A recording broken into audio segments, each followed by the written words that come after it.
ಯಾಕೆ ಹೆದರ್ಕೋತಿದ್ದೀರಾ? ಆರಾಮಾಗಿರಿ.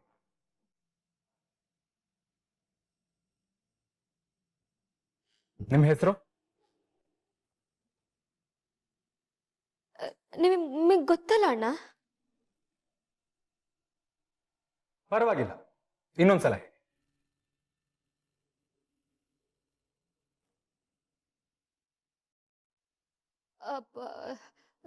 ಸಂಧ್ಯಾ. ಪೂರ್ತಿ ಹೆಸರು? ಸಂಧ್ಯಾ ಬೆಟ್ಟಗಿರಿ. ಸಂಧ್ಯಾ ಬೆಟ್ಟಗಿರಿ.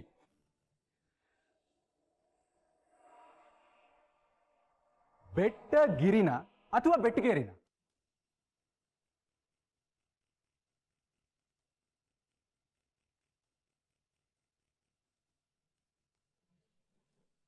ಏನ್ ಸರ್ ಇವಳು ಅವಳನ್ನ ಮೊದಲನೇ ಪಾಯಿಂಟ್ ಅಲ್ಲೇ ನಡಗಿಸ್ತಾ ಇದ್ದಾರಲ್ಲ ಸರ್. ಅವಳಿಗೆ ಅವಳು ಊರ ಹೆಸರು ಸರಿಯಾಗಿ ಉಚ್ಚಾರಣೆ ಮಾಡಕ್ ಬರ್ತಿಲ್ವಲ್ಲ ಸರ್.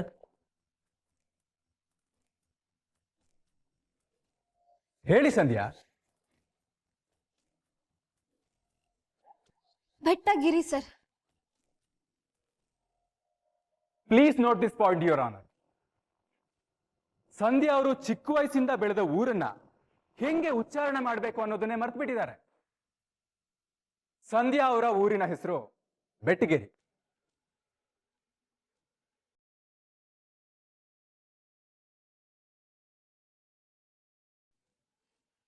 ಇರ್ಲಿ, ಸಂಧ್ಯಾ ಬೆಟ್ಟಗಿರಿ ಅವರೇ, ನಿಮ್ಮ ವಯಸ್ಸು? 23. ಅದನ್ನು ಮರ್ತ್ಬಿಟ್ಟಿದ್ದೀರಾ? ಅಲ್ಲಿ ನಿಂತಿರೋರು ಯಾರು? ಭಾರ್ಗವಿ.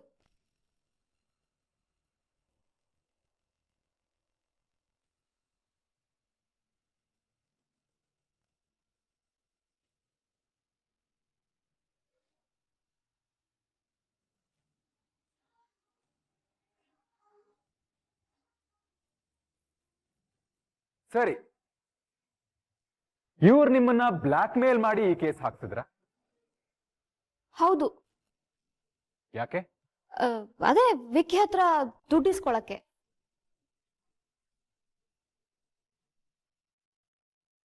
ಆ ಕೇಸು ಕೋರ್ಟಲ್ಲಿ ಇಲ್ಲದೆ ವಜಾಗೋಯ್ತಲ್ಲ, ನೀವು ಸತ್ರಿ ಅಂತ. ಹಾ ಹೌದು. ಇಷ್ಟೆಲ್ಲ ರಂಪಾಟ ಆದ್ಮೇಲೆ ಆಗಸ್ಟ್ 18ರ ತಡರಾತ್ರಿ ವಿಕ್ಕಿ ಫಾರ್ಮ್ ಹೌಸ್ಗೆ ನೀವ್ಯಾಕೆ ಹೋದ್ರಿ?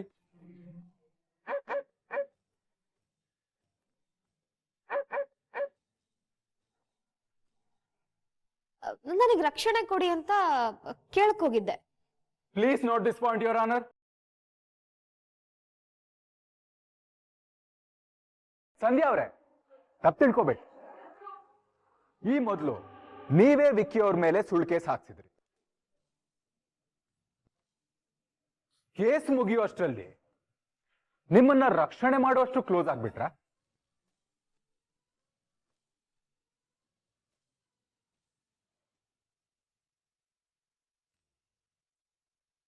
ಅಲ್ಲ, ಯಾಕೆ ಕೇಳ್ತಿದ್ದೀನಿ ಅಂತಂದ್ರೆ, ಕೇಸ್ ಮುಗಿಯುವಷ್ಟರಲ್ಲಿ ಅವ್ರ ಕಡೆಯಿಂದ ತಪ್ಪಿಲ್ಲ ಅಂತಂದ್ರೆ ಮಾನನಷ್ಟ ಮೊಕದ್ದಮೆ ಹಾಕೋದ್ರ ಬದಲು ನಿಮಗ್ ಸಪೋರ್ಟ್ ಮಾಡ್ತೀನಿ ಅಂದ್ರಲ್ಲ, ಅವ್ರ ದೊಡ್ಡತನದ ಬಗ್ಗೆ ಕೇಳಿ ತುಂಬಾ ಆಶ್ಚರ್ಯ ಆಯ್ತು.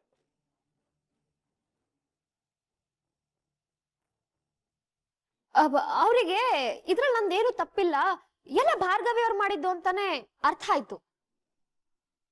ಅದಕ್ಕೆ ಪಾಪ ಅವ್ರು ನನಗೆ ರಕ್ಷಣೆ ಕೊಡ್ತೀನಿ ಅಂತ ಅಂದ್ರು.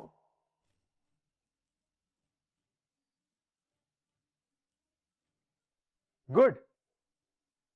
ಎಲ್ಲಾ ಗಂಡಸರು ವಿಕ್ಕಿ ಅಷ್ಟೇ ಒಳ್ಳೆಯವರಾಗಿ ಬದಲಾದ್ರೆ ಜಗತ್ತು ತುಂಬಾ ಚೆನ್ನಾಗಿರುತ್ತೆ.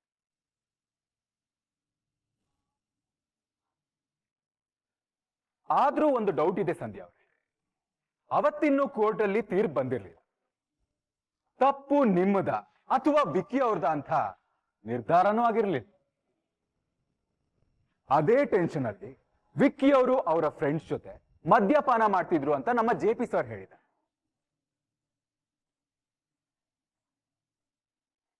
ಅದೇ ಅವರು ನಿಮ್ಮ ವಿಷಯದಲ್ಲಿ ಕನಿಕರ ತೋರಿಸ್ತಿದ್ದು ಆಶ್ಚರ್ಯ ಆಗ್ತದೆ.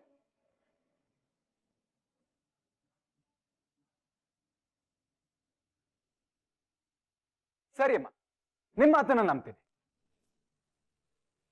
ನಿಮಗಷ್ಟು ಬೇಕಾದವರು, ನಿಮ್ಮನ್ನ ರಕ್ಷಣೆ ಮಾಡೋರು, ನಿಮ್ಮನ್ನು ಕಂಡು ಕೋಪದಲ್ಲಿ ರಾಡ್ ಯಾಕೆ ಹಿಡ್ಕೊಂಡ್ ಅದನ್ನ ನೋಡಿ ನೀವ್ಯಾಕೆ ಓಡೋದ್ರಿ?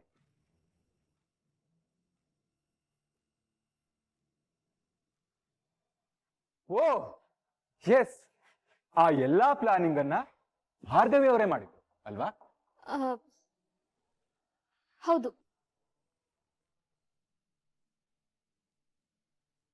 ಅಂದ್ರೆ ಆ ಪ್ಲಾನಿಂಗ್ ಮಾಡೋ ಟೈಮಲ್ಲಿ ನೀವು ಅವ್ರ ಜೊತೆಗಿದ್ರಿ? ಹೌದು. ಅವ್ರು ನಿಮ್ಮನ್ನ ಹೆದರಿಸಿ ಬೆದರಿಸಿ ಶಕ್ತಿ ಪ್ರಸಾದ್ ಅವ್ರ ಮಗ ವಿಕ್ಕಿ ಮೇಲೆ ಕೇಸ್ ಹಾಕ್ಸೋದು ಅಲ್ವಾ ಸಂಧ್ಯಾ ಅವರೇ? ಗ್ಯಾರಂಟಿ ಅಲ್ವಾ? ಭಾರ್ಗವಿ ಅವರೇ ನಿಮ್ಮ ಮೇಲೆ ಕೇಸ್ ಹಾಕ್ಸಿದ್ರು ಅಲ್ವಾ? ಹೌದು. Please note this point your honour. Sir, Sandhya ಮೇಡಮ್ನ ಕನ್ಫ್ಯೂಸ್ ಮಾಡ್ತಾ ಇದ್ದಾರೆ ಅನಿಸ್ತಿದೆ ಸರ್. ನನ್ ಕನ್ಫ್ಯೂಷನ್ ಏನಂದ್ರೆ, ನೀವು ಸತ್ರಿ ಅಂತ ಒಂದು ಡೆಡ್ ಬಾಡಿ ಸಿಕ್ತು, ಅದು ನಿಮ್ಮ ಹತ್ರ ಭಾರ್ಗವಿ ಅವರು ಆಡ್ಸಿದ ನಾಟಕ ಅಲ್ವಾ? ಆ ಡೆಡ್ ಬಾಡಿ ನೀವಲ್ಲ ಅಂತ ಅಂದ್ಮೇಲೆ ಮತ್ತಿನ್ಯಾರ್ದು?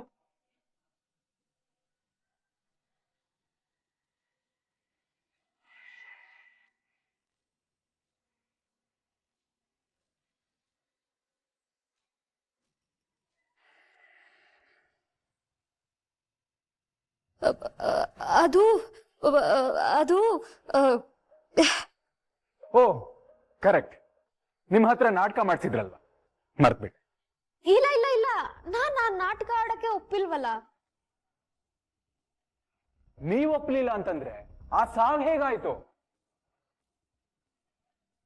Your honour, Sandhya dead body ಹತ್ರ ಸಿಕ್ಕಂತ ಸಾಕ್ಷಿ ಸಂಧ್ಯಾ DNA ಸ್ಯಾಂಪಲ್ಸ್ ನ ಹೋಲತ್.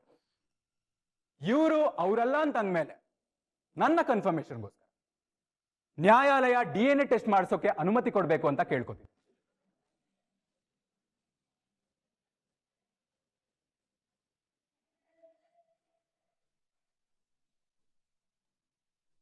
ಓಕೆ, ನೀವು ಹೇಳೋ ಪ್ರಕಾರ ಭಾರ್ಗವಿ ಅವರೇ ನಿಮ್ಮ ಹತ್ರ ಸಾವಿನ ನಾಟಕ ಆಡ್ಸಿದ್ರು. ಸರಿ, ಆ ಸಾವಿನ ನಾಟಕನ ಹೇಗ್ ಪ್ಲಾನ್ ಮಾಡಿದ್ರು ಅಂತ ಸ್ವಲ್ಪ ವಿವರವಾಗಿ ಹೇಳ್ತೀರಾ?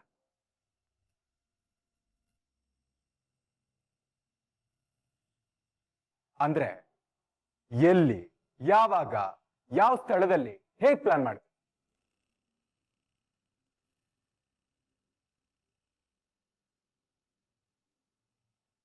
ಆ ಪ್ಲಾನ್ ಮಾಡ್ಬೇಕಾದ್ರೆ ನಿಮ್ ಜೊತೆ ಬೇರೆ ಯಾರಾದ್ರೂ ಇದ್ರ, ಅಥವಾ ನೀವು ಭಾರ್ಗವಿ ಮಾತ್ರ?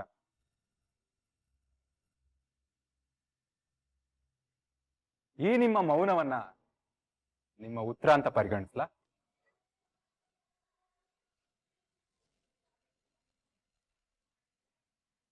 ಸರಿ, ಪೊಲೀಸ್ ಹತ್ರ ನೀವೊಂದು ಸ್ಟೇಟ್ಮೆಂಟ್ ಕೊಟ್ಟಿದ್ರಿ. ನೀವು ಈ ಕೇಸ್ ಹಾಕಿದಾಗ ಶಕ್ತಿ ಪ್ರಸಾದ್ ಅವರು ಮಾನಹಾನಿ ಆಗೋದು ಬೇಡ, ಅದ್ರ ಬದಲಾಗಿ ದುಡ್ಡು ಕೊಡ್ತೀನಿ ಅಂತ, ಹೌದಾ? Note this point your honour. ಇದೇ ಸಂಧ್ಯಾ ಹೇಳ್ತಾರೆ ಭಾರ್ಗವಿ ಅವರು ದುಡ್ಡುಗೋಸ್ಕರ ಇದೆಲ್ಲ ಮಾಡಿದ್ರು ಅಂತ. ಅಲ್ರಿ, ಭಾರ್ಗವಿ ಅವರೇ ದುಡ್ಡಿಗೋಸ್ಕರ ಇದನ್ನೆಲ್ಲ ಮಾಡೋದಾಗಿದ್ರೆ ಶಕ್ತಿ ಪ್ರಸಾದ್ ಅವರೇ ದುಡ್ಡು ಕೊಡ್ತೀನಿ ಅಂದ್ರಲ್ಲ, ಧಾರಾಳವಾಗಿ ತಗೊಳ್ಬೋದಿತ್ತಲ್ಲ.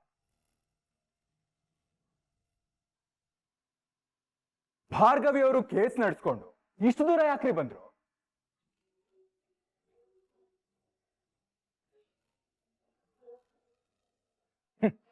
ಶಕ್ತಿ ಪ್ರಸಾದ್ ಅವ್ರ ಹತ್ರ ದುಡ್ಡು ಸೆಟಲ್ಮೆಂಟ್ ಮಾಡ್ಕೊಂಡು ಆರಾಮಾಗಿರ್ತಿತ್ತು.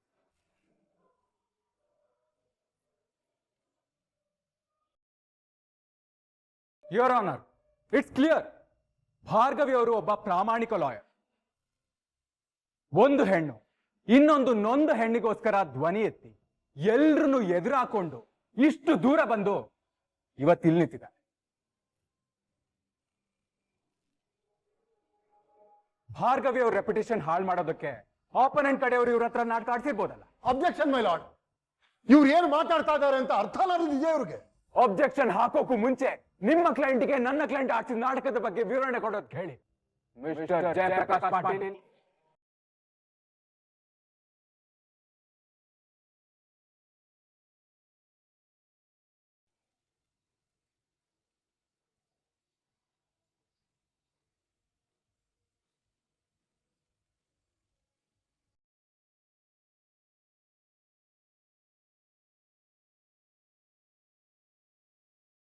ಮೈಲಾರ್ಡ್, ಸಂಧ್ಯಾ ಅವರು ಈಗಷ್ಟೇ ಕೋಮಾದಿಂದ ಎದ್ದು ಬಂದಿದ್ದಾರೆ.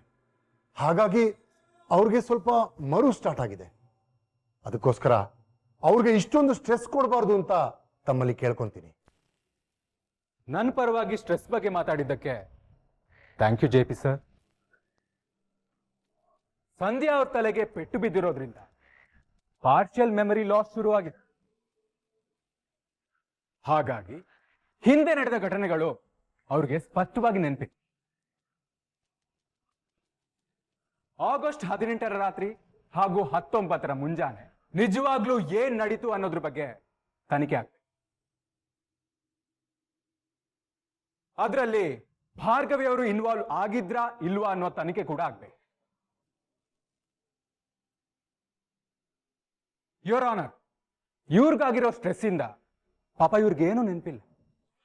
ಈ ಸ್ಟ್ರೆಸ್ ಅಲ್ಲಿ ಕೊಡೋ ಸ್ಟೇಟ್ಮೆಂಟ್ಸ್ಗಳು ಅಲ್ಲಿ ಇಲ್ಲಿ ಆಗಿರ್ಬೋದಲ್ಲ, ಐ ಮೀನ್ ಅಂದಾಜಾಗಿರ್ಬೋದು.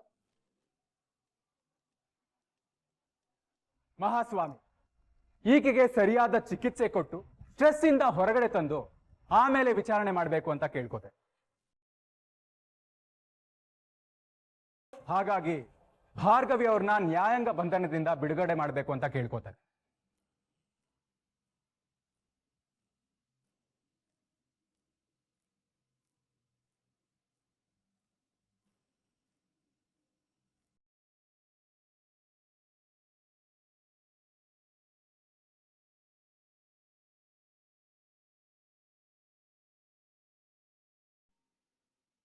ಇದು ಅವ್ರ ಪರವಾಗಿ ನಾನು ಅಪ್ಲೈ ಮಾಡ್ತಿರೋ ಬೇಲ್ ಪೇಪರ್ಸ್.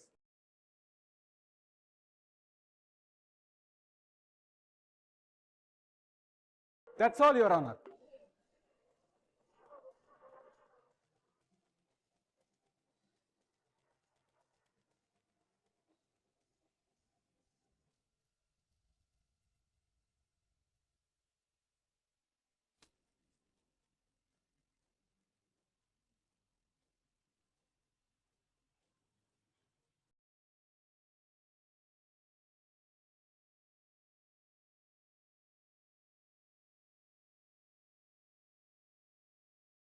ವಾದ ವಿವಾದಗಳನ್ನು ಪರಿಶೀಲಿಸಿದ ನಂತರ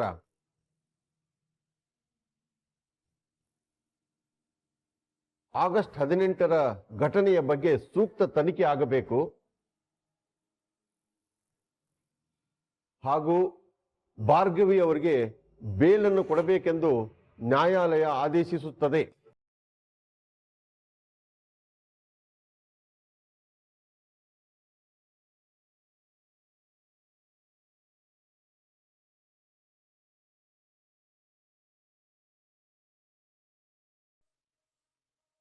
ಸರ್, ಅವ್ರಿಗೆ ಬೇಲ್ ಸಿಕ್ಬಿಡ್ತಲ್ಲ ಸರ್?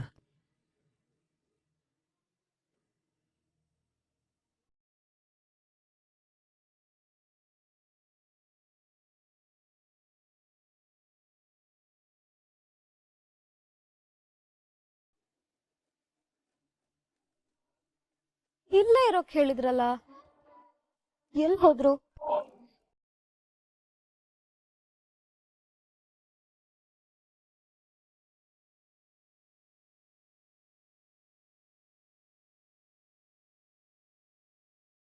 ಸಂಧ್ಯಾ,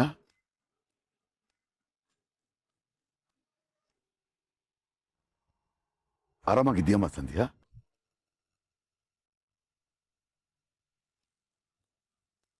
ನಿನ್ಗೇನೂ ಆಗಿಲ್ಲ ಅಂತ ನಾನು ಸಂತೋಷ ಪಡಬೇಕು, ಇಲ್ಲ ನಮ್ಮ ಭಾರ್ಗವಿ ವಿರುದ್ಧವಾಗಿ ನಿಂತಿದ್ಯಾ ಅಂತ ದುಃಖ ಪಡ್ಬೇಕು, ಒಂದು ಗೊತ್ತಾಗ್ತಿಲ್ಲ ಕಣ್. ಯಾಕಮ್ಮ ಇದೆಲ್ಲ ಮಾಡ್ತಾ ಇದ್ದೀಯ?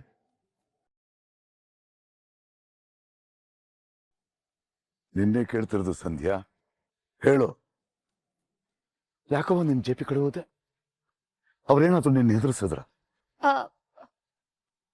ಅಲ್ಲ, ನೀವ್ಯಾರು?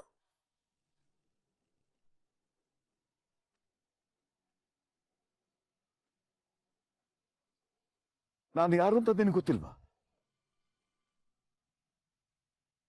ಇಲ್ಲ.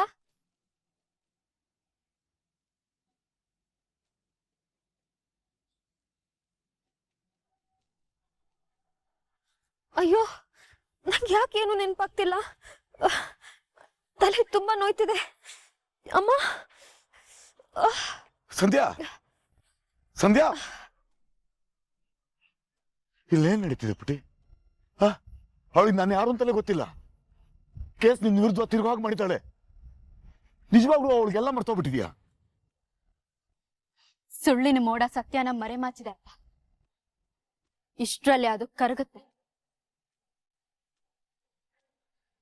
ನಾನಿವಾಗ ಹೊರಗೆ ಬಂದಿದ್ದೀನಲ್ಲ, ನಾನೆಲ್ಲ ನೋಡ್ಕೊಳ್ತೀನಿ. ನೀವೇನು ಚಿಂತೆ ಮಾಡ್ಬೇಡಿ ಅಪ್ಪ.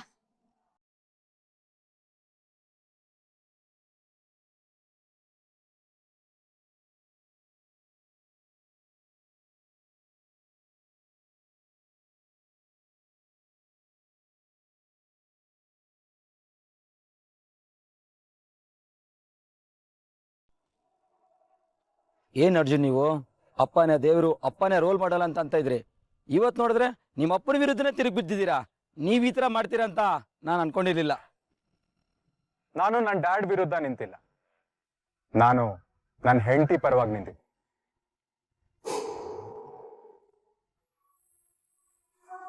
ಎರಡಕ್ಕೂ ತುಂಬಾ ವ್ಯತ್ಯಾಸ ಇದೆ. ನಡೆದಿರೋ ಘಟನೆ ಏನೇ ಇರಲಿ, ಇವತ್ತು ನನಗೆ ಭಾರ್ಗವಿ ಬಗ್ಗೆ ಹೆಮ್ಮೆ ಅನಿಸ್ತಾ ಇದೆ. ಹೆಮ್ಮೆನಾ? ಯಾಕೆ ಸರ್?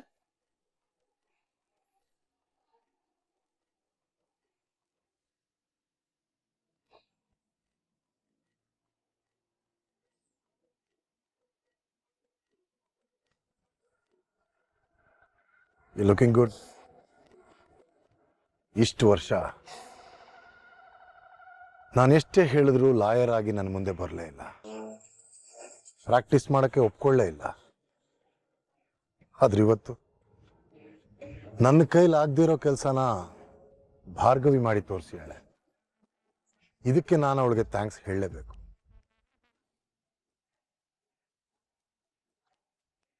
ಆಯ್ತು ಮಗನೇ, ಅದೆಷ್ಟು ಪ್ರಯತ್ನ ಪಡ್ತೀಯೋ ಪಡು. ನಿನ್ನ ಹೆಂಡತಿನ ಹೇಗೆ ಉಳಿಸ್ಕೋತೀಯೋ ನಾನು ನೋಡ್ತೀನಿ.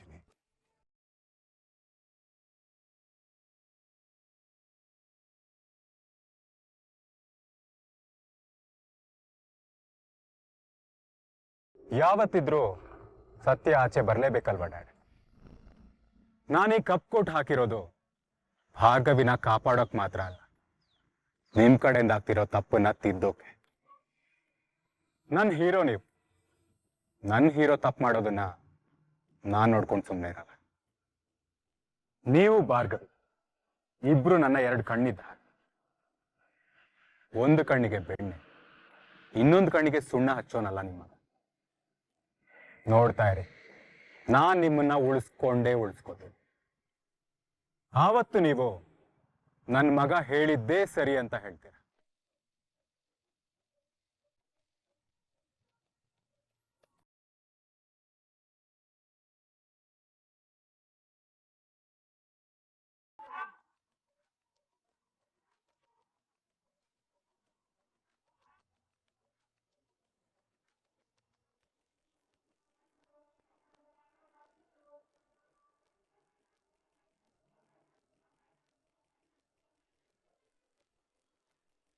ತುಂಬ ಖುಷಿ ಪಡ್ಬಿಡಿ ಮೇಡಮ್. ಇವತ್ತೇನೋ ತಪ್ಪಿಸ್ಕೊಂಡ್ಬಿಟ್ರಿ, ಆದರೆ ಶಕ್ತಿ ಪ್ರಸಾದ್ ಬಗ್ಗೆ ನಿಮಗೆ ಗೊತ್ತಿಲ್ಲ. ನೆಕ್ಸ್ಟ್ ಇಯರಿಂಗಲ್ಲಿ ಪರ್ಮನೆಂಟ್ ಆಗಿ ಜೈಲಿಗೆ ಬಂದೇ ಬರ್ತೀರಾ, ನೋಡ್ತೀರಿ. ಕಿಶೋರ್ ಅವರೇ, ನಾನು ನೋಡ್ತಾನೇ ಇದ್ದೀನಿ. ನೀವ್ ಆಡ್ತಿರೋ ಮೋಸದಾಟಗಳೆಲ್ಲ ಸ್ಪಷ್ಟವಾಗಿ ಕಾಣಿಸ್ತಾ ಇದೆ. ಯಾವುದಕ್ಕೂ ನಿಮ್ ಸೆಲ್ಲನ್ನ ಸ್ವಲ್ಪ ಶುದ್ಧವಾಗಿಟ್ಕೊಳ್ಳಿ. ಯಾರಿಗೊತ್ತು, ನಾನೇ ಮತ್ತೆ ಬರ್ತೀನೋ ಅಥವಾ ನೀವೇ ಒಳಗ್ ಹೋಗೋ ಪ್ರಸಂಗ ಬರುತ್ತೋ ನೋಡೋಣ.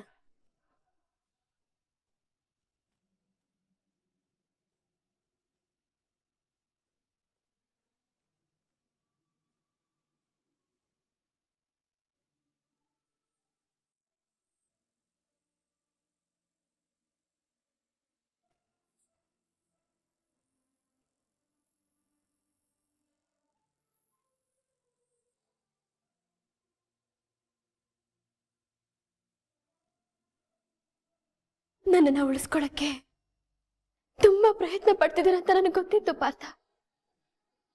ನೀನು ಲಾ ಮಾಡಿದ್ಯಾ, ಪ್ರಾಕ್ಟೀಸ್ ಮಾಡು ಅಂತ JP ಸರ್ ಅಷ್ಟು ಸಲ ಹೇಳಿದ್ರು ಕೇಳ್ತಾ ಇದ್ದಿದ್ ನೀವು.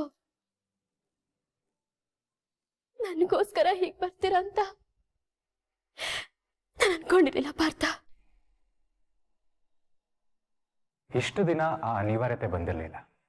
ಯಾವತ್ತೂ ನಾನು ಅಪ್ಪನ್ನ ಮೀರಿ ಬೆಳಿಬೇಕು ಅಂತ ಅನ್ಕೊಂಡೇ ಇಲ್ಲ. ನನ್ನ ಕಣ್ಣಿಗೆ ನಮ್ಮ ಅಪ್ಪನೇ ಫೇಮಸ್ ಲಾಯರ್, ಅಂಡ್ ಯಾವತ್ತೂ ಅವರೇ ಟಾಪಲ್ಲಿ ಇರಬೇಕು. ಆದ್ರೆ ಅಂತ ಟಾಪ್ ಲಾಯರ್ ಕೈಯಲ್ಲಿ ಈ ಶಕ್ತಿ ಪ್ರಸಾದ್ ಅಂತವರು ಸ್ನೇಹದ ಹೆಸರಲ್ಲಿ ಅನ್ಯಾಯ ಮಾಡಿಸ್ತಿರುವಾಗ, ನನ್ನ ಕಣ್ಮುಂದೆನೆ ಅನ್ಯಾಯ ಆಗ್ತಿರುವಾಗ ನಾನು ಒಬ್ಬ ಲಾಯರ್ ಅನ್ನೋ ನೆನಪಾಯ್ತು.